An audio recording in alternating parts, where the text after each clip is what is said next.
What if it doesn't actually take hours upon hours to get better at disc golf? That's what I want to test in this video. To do that, I want to focus on just one drill, the ultimate drill for your backhand, and do it every single day for a week. There are a few problems though. One, I've not been training, so I've been getting worse and worse for the past 6 months. I don't even really know what my baseline speed is, what my baseline spin is. And on top of that, since I am detrained, I'm a little scared that if I try to do something for my form every single day, I'm going to either get a little too sore or injured and just not make progress almost at all. And two, I'm moving. I get my pods delivered from U-Haul this week, and in having to move, I'm still a parent to a 1-year-old, which is already busy. So I'm hoping that trying to do a little form work and see what happens for 7 days doesn't push all that over the top for this season. But I've always been such an all or nothing person that if I don't have big blocks of time to try to get better at my form, I'm just not gonna work on it. And that's led to this steady decline over the past 6 months. So if during this week where I have so little time and so little bandwidth, I do find a way to get better, I'm hoping that it'll be because I find something that almost anybody can use to get better too. Since I haven't measured my disc golf throw in a long time, I was a little scared of how embarrassing my stats could be, but you have to set a baseline to know if you're improving, so I pulled out my tech disc. It's been way too long since I've used one of these. Gonna give it 5 throws to set a baseline, and then we'll get to work for a week.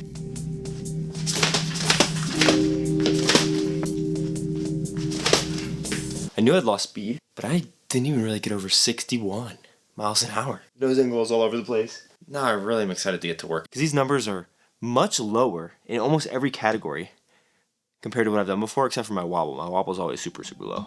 But with this being the ultimate drill, now that I have my baseline, I want to actually talk to Clint, the guy who made the drill, to find out a couple things. Clint's a big standstill guy, so I'm going to do 5 standstills here just to get an idea.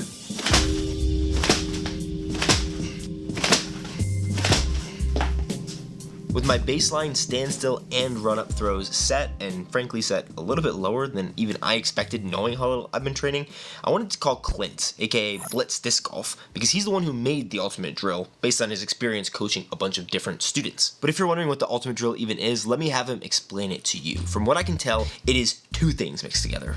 First, I like to give credit to anyone whose stuff that I learned from. So first thing we're going to shout out is DG Spin Doctor, cooking the spaghetti drill. You focus on keeping your arm straight and you learn how to throw with a straight arm. Basically, no power pocket. We're trying to keep our arms stiff and the disc away from us, and we're letting basically us turning be what bends our elbow.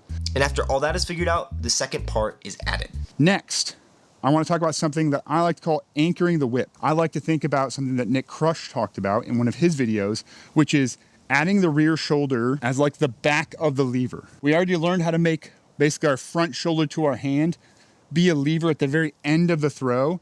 Now think about adding in the left shoulder.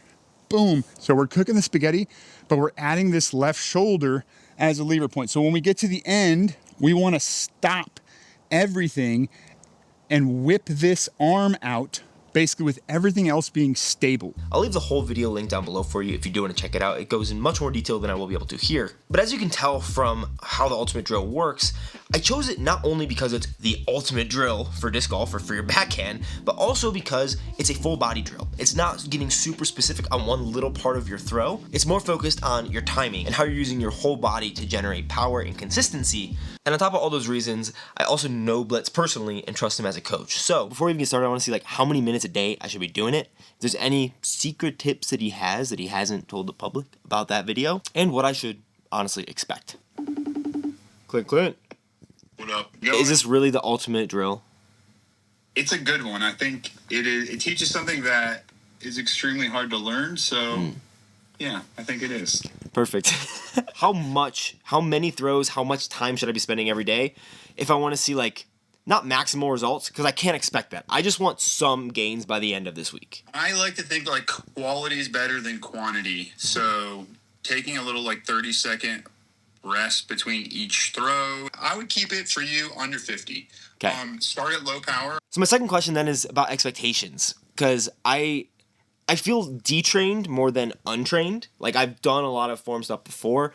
I haven't like worked out or done anything form wise in months. What should my expectations look like coming back into things? I'm not expecting like lifetime PRs even. Like maybe it happens, but what do you think I should be expecting throughout this week? What would be a win in your book for me over these 7 days? So 7 days isn't a very long time, but I do think like this drill kind of unlocks something that most people aren't paying attention to, and it allows you to get like more power with like any form, right? So the way that it works, I won't go full into details here, but I think you can expect some good gains, honestly. Like, I think it's a good drill for you specifically, so I would hope it would give you some gains. As long as you're doing it correctly, getting quality reps in, I think your body has enough time in a week. You know, you print over sleep, so do small sessions every day, let the memory print, and I can see a couple mile-an-hour gain over a week. Perfect. I am definitely always on the nervy end of, am I doing it right? So we might have to check back in a couple days, and I'll get your opinion after I've actually done some throws, but this is what I really need to know. What did you leave out of the video? What are the secrets that you didn't put in that video? Another way of describing it, right? Like you love fishing, so you know like a fishing pole, right? Yeah. If you were to swing a fishing pole super hard, right, you would create lag in the fishing pole, right? The tip would bend back and get some like elasticity. Yeah. So that when you stopped the pole, that tip would be moving much faster than the rest of the pole, right? Yeah. That's the point of the drill. That's what we're trying to do with your arm. We're trying to teach your body how to basically use your arm like a whip or a fishing pole and use the power that you already have, but just multiply it by more by, you know, using good sequencing of your arm. The other thing to really focus on is make sure you keep your hinges on line. Wrist hinge, elbow hinge, shoulder hinge. If you can keep those on one line, you're going to have like a seamless whip out. And you're not going to have to worry about running power through your muscles by externally rotating or having the disc on a different plane. So it's easy, clean power if you just go straight through all hinges. Definitely nervous about that. I see a bunch of weird rotations in the way that I throw now, so I'm excited to see what happens. Definitely think I'll need to check in with you in a couple of days because I just need to know that I'm doing it right or get it fixed. So hopefully we can make that happen. If you want to check in on Formero, you know, in a couple of days or whatever, schedule a live call with me and we can just go over it. I'll show you the angles, kind of show you where you're off or where you're doing it right, and we can just go from there. We'll make it happen. Thanks, man. Good luck, Tony B. Now with the baseline set, an upper limit on the number of throws that I can do per day so that I don't hurt myself, and a bit of inside info, I got started on the first session of the week. We're going to try to start really smooth. The main focus is keeping my arm straight the whole time, which feels so weird. All doing a standstill. Start all smoothies for the first 30 at least. I feel like the disc is falling out of my hand. Gotta hold on better. I'm already feeling more activation or something the back of my shoulder than I have ever in my throw before. So interestingly, I'm trying this grip. I've never thrown with this one before, but I'm feeling some strain in this. I was like, the focus isn't the grip anyways. But I've thrown my fastest shots with this fan grip. It's just uncomfortable. Doesn't mean it's wrong. You can also see or hear there's some coverage on right now. I think it helps me slow down a bit. I want to watch instead of just chucking. That's better. Those last two seem to be the only ones who actually kept things straight. For me, I think I was a little too out in my shoulder, and it's hard for me to keep that straight as moving fast, so I just brought my shoulder in a bit. I think I was trying to be here with my disc, which is not where I want to finish the throw. You want to finish the throw out here. This is already collapsed, and I was starting from a collapsed spot instead of open. So if you're already starting here like I did for my first 35 throws, you're going to have to bring your arm out here because you're already too collapsed. Interesting.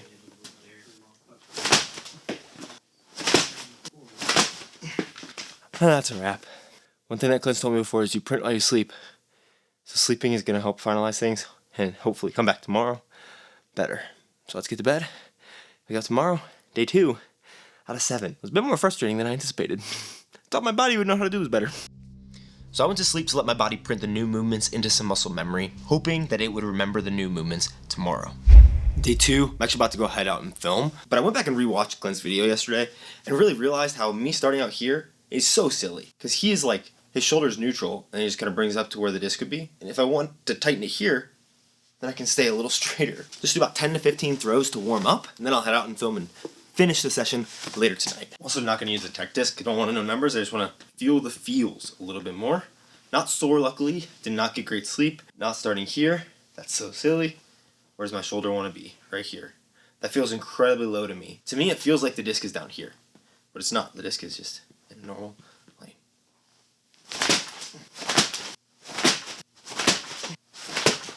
So better. Didn't even have my phone down here to watch it back, but I'm intrigued. Unfortunately, the video that I went out to film after this short little session is still classified. You'll know about it in about 2 weeks, but that 5 minutes was all that I was able to get to on day 2. I knew I was busy and I wish that I could do full sessions, but there might actually be a silver lining to not being able to get to too much of this that I'll talk about here soon. But day 3 rolls around and I'm excited to get into my session, but I am seeing parts of my throw and parts of trying these drills that is just not quite working, and I probably need some outside help. Day 3, I'm back. Day 2 was like 5 minutes, because then I fell asleep. Today is 11:30. The hardest part of this for me is just the time. I'm going to do my 45 throws today, but I honestly need some help figuring out exactly where my arm is at. So, I'm going to actually do it from Marrow with Clint to figure some stuff out. So I'm going to take some footage here, get some stuff on my phone, backwards, side angle, slow-mo is what Clint said he wants. Honestly, these are looking much better than I thought. Like, they're not like the form that I eventually am hoping to have, but my arm is staying a little straighter. I feel like the sequencing does look a little better. One thing I did notice though is I'm kind of getting here and I'm like extending here. I don't think that's the position I want to be in. I'd rather be in a strong position here, but I'm not used to that. It's very uncomfortable. So I'm wondering if that, as I'm rotating, trying to just hold that position would be good. I'm also wondering if I should add the second part of this drill. Might be complicated to add a second thing, but it also might be helpful to be thinking about that cue. Maybe it helps work some other things out in my form. I'm going to try it for these next 10 throws. Okay, it's not here, but that.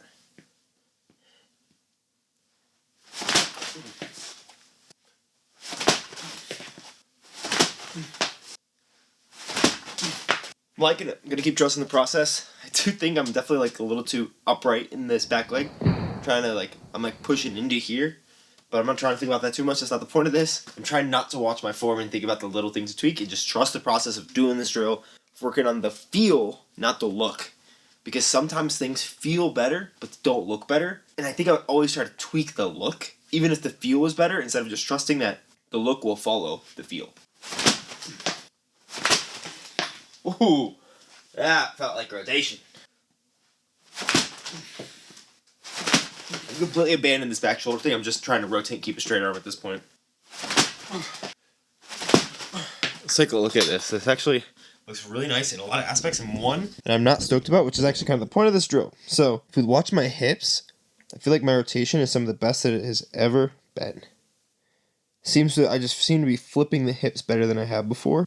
They're flipping, and the disc is coming through kind of after. Bang! But, watch this. Boop!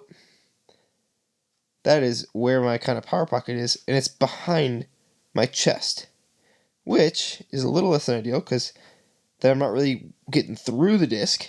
And what I know a big point of this drill is to practice not collapsing in, which I think is what is causing that. I'm not 100% sure. I think talking to Clint about it will be really helpful tomorrow. I think the whole point of this drill is to keep a straight arm so that you never collapse in at all. And I'm really struggling with that.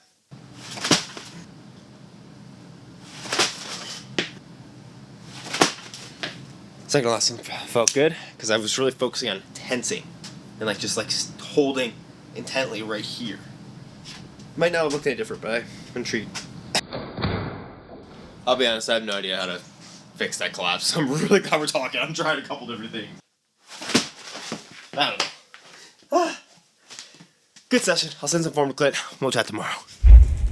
It's the morning of day 4, and we actually get our moving pods in today. So things have definitely been pretty hectic. But I was a little disappointed in myself yesterday for the session that I did on day 2, which is just a little tiny one. Because it felt like it was too little of a session. But when I went out and threw, after doing that, it felt a little more accurate and consistent and a little easier power, which is a win. But the other win is, after day 3, having done a full session again yesterday and pushed it a little harder, my body felt a little better, my throws looked cleaner, and I'm waking up today having 3 days of frankly pretty bad sleep. I am not nearly as sore as I would expect to be, having push some form and some training a little harder. And I think a part of that is taking it a little easier on the second day. I was already sore then, and a lot of times I'll just push through, especially for the sake of a challenge. But not doing that, I think, is going to make the whole 7 days much better than thinking I need to maximize every day. If I look at the 7-day challenge or training as a whole, taking it really, really easy that day might have been the best thing for it. Gotta send Clint that stuff this morning. First, I gotta bake her some food. Not super pertinent to this week, but one of my daughter's favorite foods, especially for breakfast, I don't know why, is fresh caught smoked trout. So that's a big win, I guess. Is it because you were on my back when we caught it? I will never be over how cute my daughter is. I'm sure if you're a parent, you can relate. But after breakfast, as I waited for my pods to get delivered so that I can start getting everything in them to move across the country, I was able to get one of the most insightful coaching sessions that I've personally ever had. And the platform that Clint uses to do these coaching sessions, Formero, is a pretty sweet app. So it's day 4. I was able to send my form stuff to Clint, and it was actually made pretty simple by the sponsor of today's video, Formero. And I'm really excited for Formero to be sponsoring this video because I was planning on making a video like this with Clint anyways because I saw his drill, and he reached out to them on my behalf. They're the company that Clint coaches through, but it makes it really easy to not only get coaching, but find a coach who might be with your skill set. Of course, I wanted to make sure that I was using it, so I logged on and actually signed up for my own account. And then I didn't initially just choose to go with Clint as my coach. I wanted to see what its options gave me, because not only is Clint on there, but there are a bunch of touring pros like Isaac Robinson, 2-time world champion, is now on there, Robert Burridge, Zach Nash, Luke Taylor, Tristan Tanner, as well as many more. And there might be coaches who fit your style more than another. After I signed up, I actually took their little quiz to say exactly what I was interested in, and Isaac Robinson showed up as my main coach, so I'm going to give Clint a little bit of crap on that as we get on this call together. But then there were a ton of options, from monthly coaching that you can have set up with a specific coach, with live calls, or just form reviews where they check in with you pretty often. Clint was the second coach to come up for me, so of course I ended up going with him and signed up for a live call for today. So we're about to get on that call here in about 5 minutes. I had to send a back and side view of my throw, and Formero also gives you a bunch of information about how to do that. So I sent a slow-mo that I cupped down that was just one shot that was kind of indicative of everything I wanted to talk about, and I gave him exactly what I told you guys last night. My arm is kind of still collapsing. I need to keep it straighter. I don't know exactly what's going on. Am I rotating too fast? I don't really know. So after sending all that to him, I'm excited to see what he's able to do with it, because I know that Formero has some pretty cool tools. If you're interested in trying Formero, the app is free to download and browse, but you can also get 10% off using code BODANZA on Formero with any coach. And Formero is making sure that comes out of their pocket and not the coaches. You can scan the QR code that's on the screen or use the links in the description to download the app. It's the off season. I know a lot of people are trying to get better, and honestly their user interface is very impressive and very intuitive. You won't be questioning what to do. So if you want that first discount, use code BODANZA for 10% off. Let me get on this call with Clint and we'll figure it out. Pop right in here. What up, what up, what up, what up? There's a couple things I already noticed, and I did watch this, obviously, before we started on here. I like a few things you're doing, right? I like your coiling with your posterior chain, right? You're pushing your back hip up and back to get a big coil in. That's why this heel is leading the movement, right? It's really good. Some people they'll spin open as they go to shift. And then there's a few things you do here that are less than ideal, okay? The first thing is front foot. Look how we go into the plant, okay? We're coiled up nicely, and then watch what we do here. Toe down, and then watch our knee. We just spin this bad boy around, okay? So instead of shifting down and forward into our heel, we are rotating onto our heel. And then once the heel gets down, we look good, right? So the heel doesn't get down till here, right? And now we look pretty good. Okay. We want to do, and a drill that perfectly encompasses this is called the Reaper drill. What we want to do is shift down and forward before we rotate. You coil up like this, and then you shift down and forward, right, into your heel before you rotate, okay? You don't have to rotate your body. The weight shift and driving into our heel will rotate our body. If we're coiled up and we just straighten this leg, we have to rotate to clear this hip. So what I want you to do is implement a little bit of a rock, right? So a little bit of rocking motion. And then when you go to throw, I want you to shift down and forward behind your brace. It will make a big difference. Now, we have some other things that go wrong because of that. Our left leg is basically in the wrong spot. Okay, our left leg and our left side of our body and our disc, right? They're all on the left side of our brace. Right, so our brace is our front hip. So what can this stop right here when literally every single part of our body is nowhere, it's not behind it. So it's it can't stop. So when you see very good players throw, you will always see a little bit of this X, right? Boom, boom. Yeah. That's because this rear side has to counter the front throwing side. And shifting from behind, what we talked about with the Reaper drill, is how we do that. Do I have to change my stance to make that happen, or is it just do I need to have like more of a front to back stagger, or is it just the rotation that you're thinking about? So both of those things work some. I personally don't like a massive stagger. Yeah. I think heel to toe is great. Cool. And the shifting from behind takes care of the rest. So just try the shifting first and not worry about a stagger for now?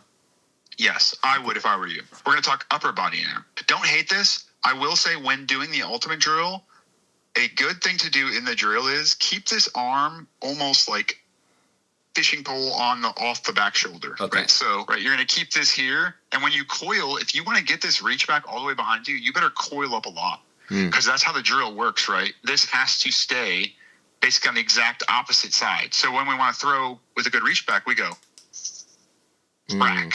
Yeah. Where you see you're a little right here, so you're already breaking the pole before you even reach back. Yeah. You do a good job of returning it back to like solid at the reach back. Yeah. But point of the drill is we learned to keep that pole solid, and it helps us coil too. We learned we coil with our shoulder rotation, not with our arm.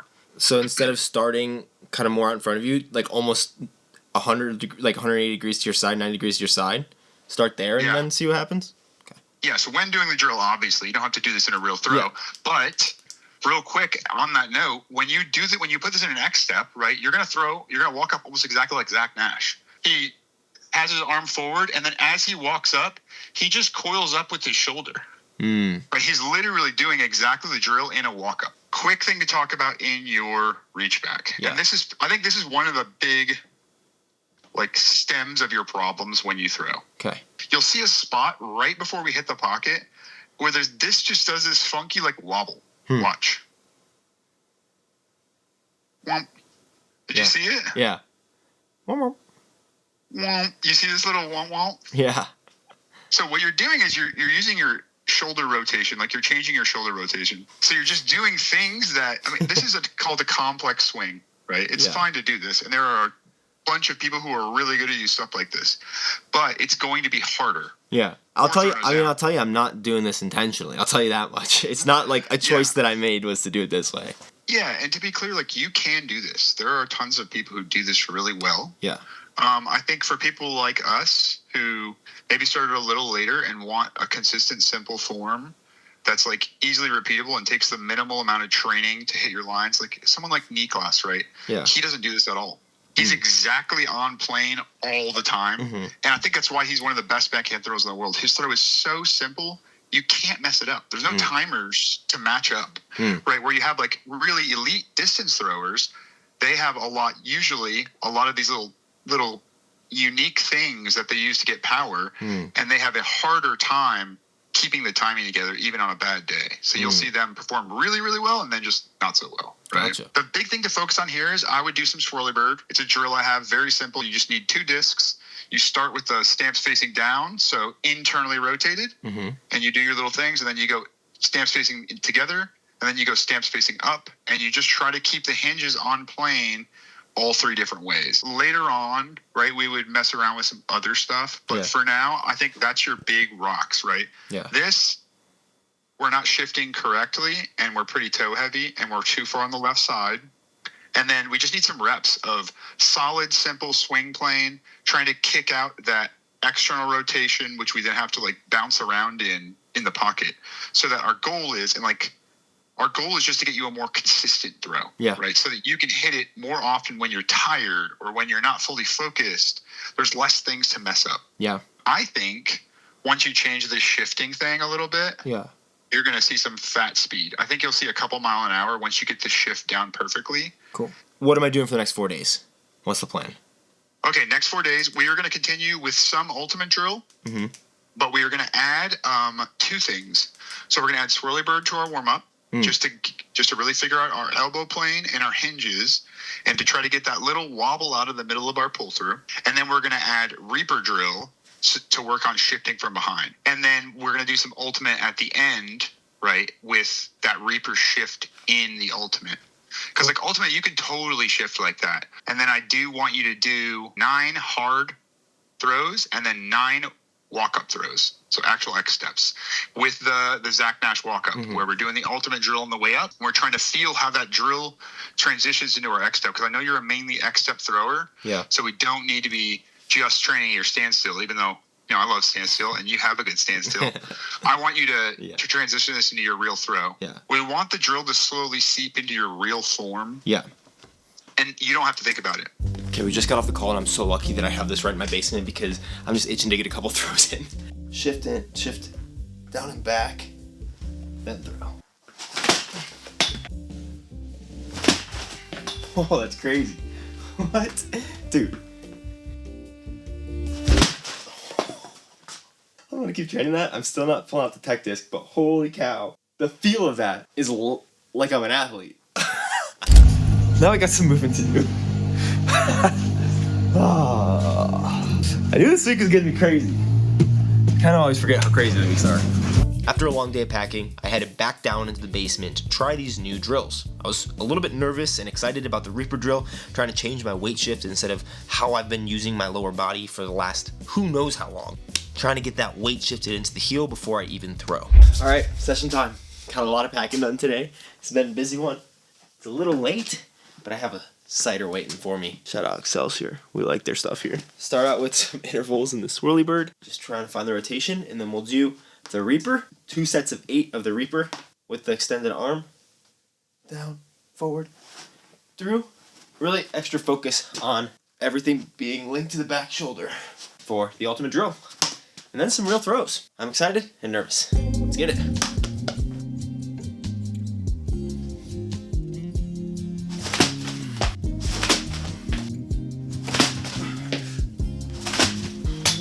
Looking at back, it's not bad, but it is not what we're looking for. My toes still, I think, way too up here. I think a part of that is, we talked about a stagger, but instead I'm a little more flat foot. So I need not a lot of stagger, but just get that a little in front. Doesn't have to be perfect. We'll print while we sleep. Probably had my best reps right after getting off the call with Clint, which makes sense because it's been a busy day and my booty's a little sore.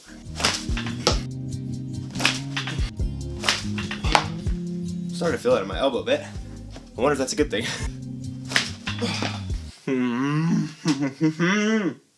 Okay. Talked about this with Clint. I still have that swoop, swoop, swoop, up, coming up, external rotation, back to internal.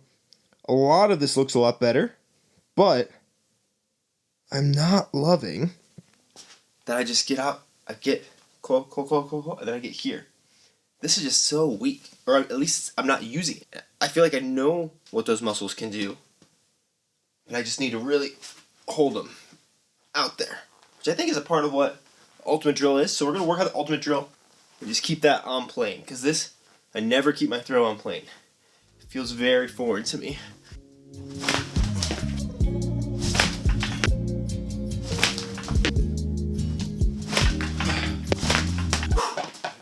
These are feeling better. Feels important. Whatever happens on the camera, fine, this feels better. 9 standstills, 9 X steps. Long way to go, but it's fun that we're making progress in 4 days. Still super. Whoop. I feel like when I get back here, I just have like this little twitch. Alright, I just want to do like 2 X steps, but I really want to stick with these standstills to figure out my swing plane. I just keep getting here. It's got to be a little proprioception. I don't really know, but he said, hey, try to fight it. And I feel like I'm still not. I think I get here and then I just let everything kind of fall in, fighting to get that elbow out. Like, oh, that's the first time I felt that in my whole shoulder girdle today. Let's recreate that in a throw. Whoa. Could have been nothing, but it felt different. I feel like I'm really getting more here now. Oh, yes! Yes! Yes! Yes! Oh my gosh. Oh, no way. Oh, that's better. That first session after the Formero coaching call exceeded my expectations. On day 5, I did end up filming with Eagle, and he even mentioned, after I told him that I was doing some form work, that my throw was looking different, but in a good way. And kind of cooler than that, when I posted that video last Friday, a bunch of you guys in the comments noticed something was different with my form. However, besides the few warm-ups that I did before filming with Eagle, that's my whole session for the day. Basically skipped day 5, and I was a little worried that it was going to happen on day 6 as well. because my buddies, Jordan and Isaac, came over to help me move. After we got basically all the big stuff moved in, I'd already been at it for basically a full work day, so I wanted to show them my basement, and they got obsessed with the tech disc. Here with the boys, I got some prisoners in my basement. They're trapped. They throw so hard. 69.6, both of you. It's true. We're twins. Except for his was forehand, so... Doesn't matter. Okay. He's also tall, so speed doesn't count if you're taller. True. That's everything that I've been told, you know what I mean? So. Yes. Tall people suck. Jeez, dude, come on. That was harsh. I take it back. I love you, Jordan. That means that I gotta do my session after they leave later tonight. Still not gonna pull this out. We're just messing around with it and throwing some flight simulations, so. Guys have headed out. Packed up some mystery boxes. This is the basement. Moving has been going well, but hectic. It's the earliest that I've done one of these though, 10-12. This is definitely like not the ideal week to be doing this, but it's real. And honestly, I wanted to see like how good could things go if I guess I skip a day. One day is like 5 minutes. So we're gonna do another session tonight before I wind down. So let's get started with some swirly bird. One thing that is kind of the beauty of doing this while I'm tired, it'd be silly for me to think I'm just gonna throw my hardest or fastest. And if I can kind of get that expectation out of the way, one, by not using tech disc to kind of look at my numbers, I can really focus on the mechanics of these things, which is what I probably should be doing anytime I'm training. But it's easier to do it when I'm doing a really ugly, probably a swirly bird, and I'm tired and can't have expectations, if you know what I'm talking about. That one throw, don't know if it looked great, don't know how fast it was, don't care. The feeling that I had of the sequencing, knowing how tired I am and how that normally feels to throw, and it coming out feeling poppy, that's the type of thing that makes you want to keep trying to get better. So basically this day and the next day were super solid. For what they were, I was really tired both days. Been an incredible week of packing, but honestly I know why we're here. And that's to see what happened at the end of the week. So hopefully you enjoyed those couple shots you just saw from the last 2 days. Let's get on to the final test to see how it went. Alrighty, time to warm up, get the last session in. This week is definitely busier and with less time to train than any other week that I have for the most part. And so if I can get any positive improvement beyond just what I've seen and what I feel, but if the numbers show anything more, I'll be very, very happy and impressed. And hopefully throw faster than 61, because my last set, similar level of being dead, average 59, high of 61. What I would be very happy with today is hitting 63 and a half. 60 mile an hour standstill, that'd be clutch.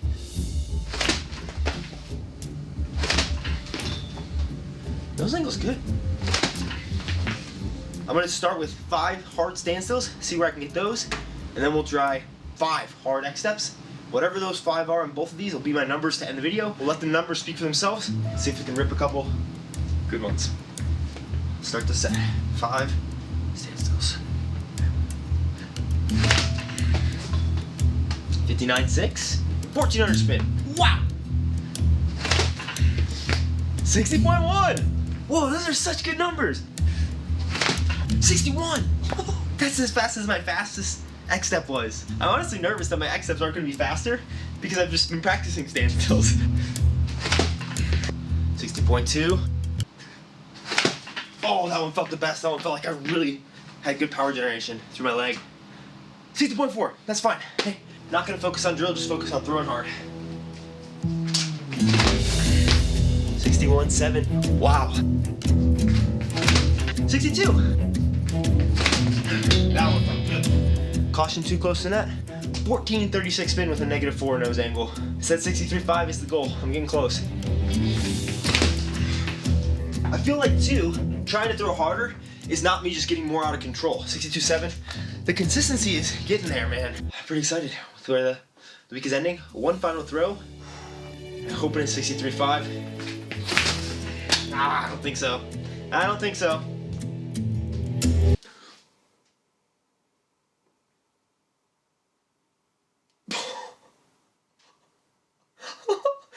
Dude, this is scripted or what?